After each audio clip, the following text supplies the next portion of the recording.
नमस्कार, मेरा नाम किंशुक है और मैं आज एक छोटा सा वीडियो बना रहा हूँ।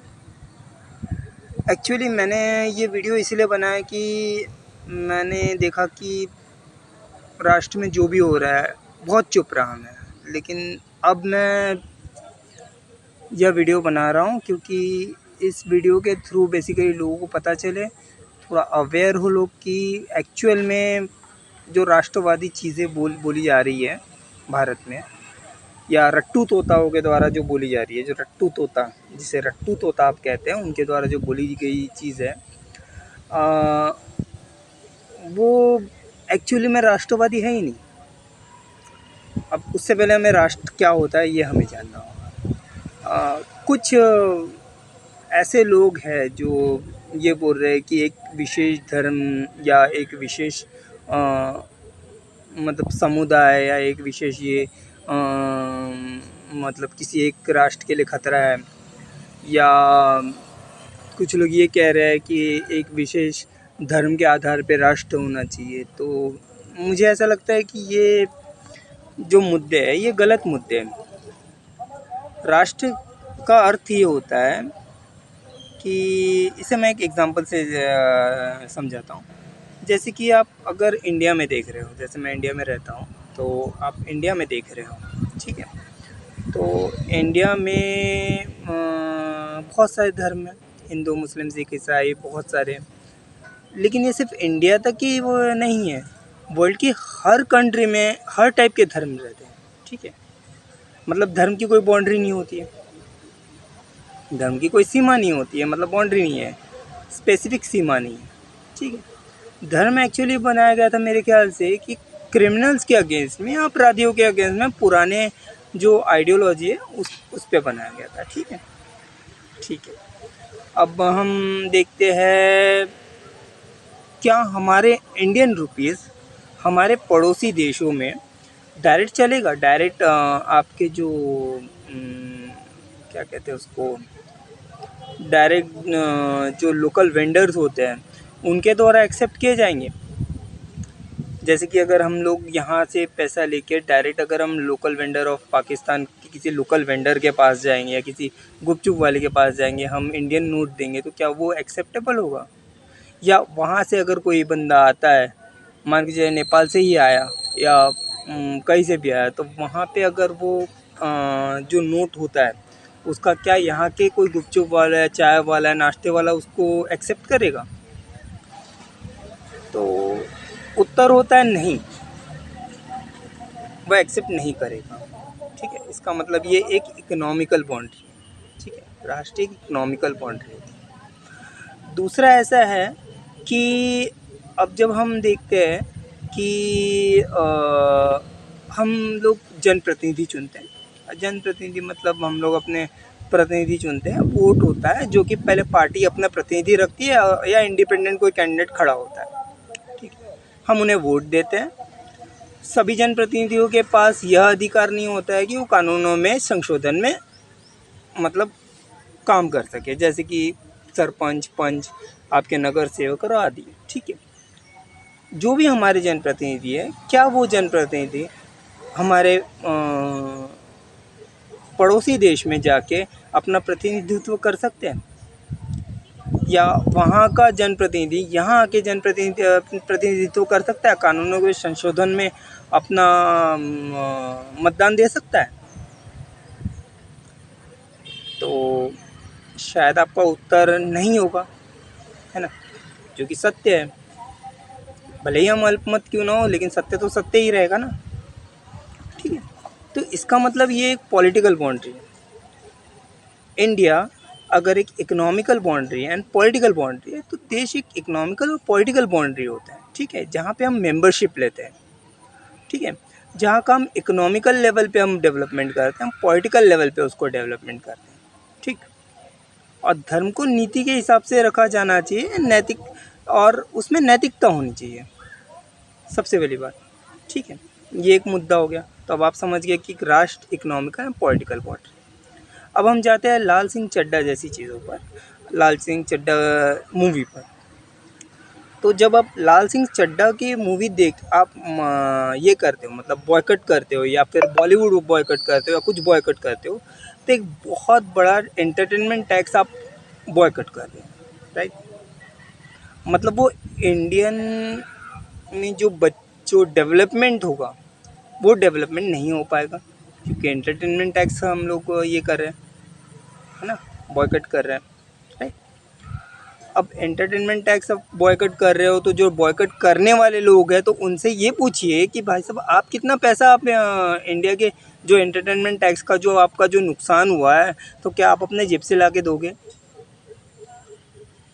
क्या आप भारत में कुछ गरीब और अनाथ बच्चों को जो या फिर किन्नरों को जो डिप्रेस्ड क्लास है, जैसे कि डिप्रेस्ड क्लास वो होते हैं जाति आधार में नहीं होते हैं, आर्थिक आधार भी होता है उनका, वो लैंगिक आधार भी होता है, जैसे किन्नर हो गए, उसके बाद अनाथ बच्चे होते हैं वो भी एक होते हैं, inter caste inter religion marriage के लोग भी होते हैं, inter religion inter caste marriage के बच्चे भी होते हैं, तो ये डिप्रेस क्लास ये लोग होते हैं।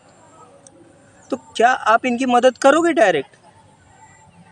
आप तो एक छोटा सा खेत नहीं बचा पाते हो। खेती तेज़ी से ख़त्म हो रही है हमारे पास खाना ख़त्म हो रहा है, हमारा 32 लाख स्क्वायर किलोमीटर तक जगह है, उसके ऊपर 32,87,000 समथिंग स्क्वायर किलोमीटर तक जगह, उसके ऊपर जगह है ही नहीं।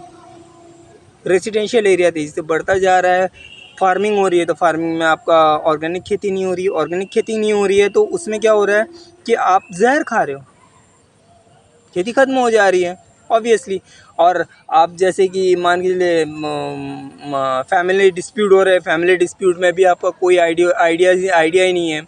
यहाँ तक कि आपके इतने रट्टू तोते हैं कि भारत का जो आपका मोटो है ना, वो सत्यमेव जयते है, लेकिन सत्यमेव जयते नागरिक के कर्तव्य में नहीं दिया गया है। मतलब पूरा रट्टू तोता बना के रखा है, फुल रट्टू तोता। हिंदू ICAI ये Indian institute of chartered accountant of India जो है वो भी महारट्टू तोता है। आर्टिकल 15 बोलता है हम 5 टाइप से डिस्क्रिमिनेट नहीं कर सकते हैं।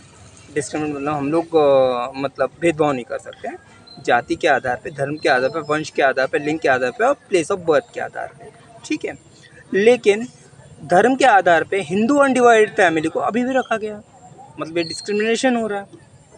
और हिंदू अनडिवाइडेड फैमिली आपके आर्थिक लेवल को, जैसे कि मान के चलिए आपका जो इकोनॉमिक लेवल जो है इंडिया का, उसके लिए सबसे बड़ा खतरा है। दूसरा ये डोमिनेंट टाइप का है, ये है वैदिक आइडियोलॉजी पे ही नहीं डिपेंड करता है, मतलब ये सब उलट चीज़ें चल रही हैं इन लोगों के बीच में, ठीक है। तो ये तो मैं अलग चीज़ है, धर्म तो आस्था का विषय है, इस पे तो मनन करने की बात है। और धर्म जो था वो अपराधियों के अगेंस्ट में हुआ क्या करता था। हमारा मेन मुद्दा है जो बॉलीवुड है, जो एंटरटेनमेंट टैक्स है, ठीक है। अब एंटरटेनमेंट टैक्स जो है, एंटरटेनमेंट टैक्स आपका ये होगा, मतलब आपका एंटरटेनमेंट टैक्स नहीं भरा जाएगा क्योंकि आप मूवी को बॉयकट करोगे। तो क्या ये ISI की चाल है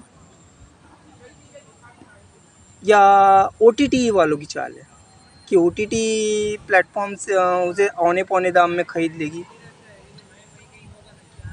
मतलब क्या किस तरह की ये सोच बनाई जा रही है? या हम लोग पूरे मूर्ख बन चुके हैं कि हमें सिर्फ रट्टा मारा जा रहा है, क्योंकि बचपन से हमें दर्शन शास्त्र पढ़ा ही नहीं जाता था, पढ़ाई नहीं जाता है। इमैनुअल कांट कौन है, फ्रेडरिक नीचे कौन है, आपका सांख्य दर्शन क्या होता है, आपका दैट इज सोक्रेटिस क्या कहते हैं, दर्शन शास्त्र है ही नहीं, तो आप समाज का कहाँ से डेवलपमेंट कर पाओगे? ये भी एक चीज़ है, शिक्षा में भी नहीं है। फिर शिक्षक जो है वो प्लॉट बेचने जा रहे हैं, स्टेट बोर्ड के, स्टेट बोर्ड के, CBSE और ICSE का नहीं बोल रहा हूँ, महाराष्ट्र के स्टेट बोर्ड के शिक्षक आपके जो ये होता है ना बिल्डर्स प्लॉट वाले, उनके तलवे चाटते हैं। सो तलवे चाट के आपके प्लॉट बेचने जा रहे हैं, तो वो क्या शिक्षा देंगे आपको? संसाधन जो होते हैं वो तेज़ी से ख़त्म करते जा रहे हैं, ठीक है।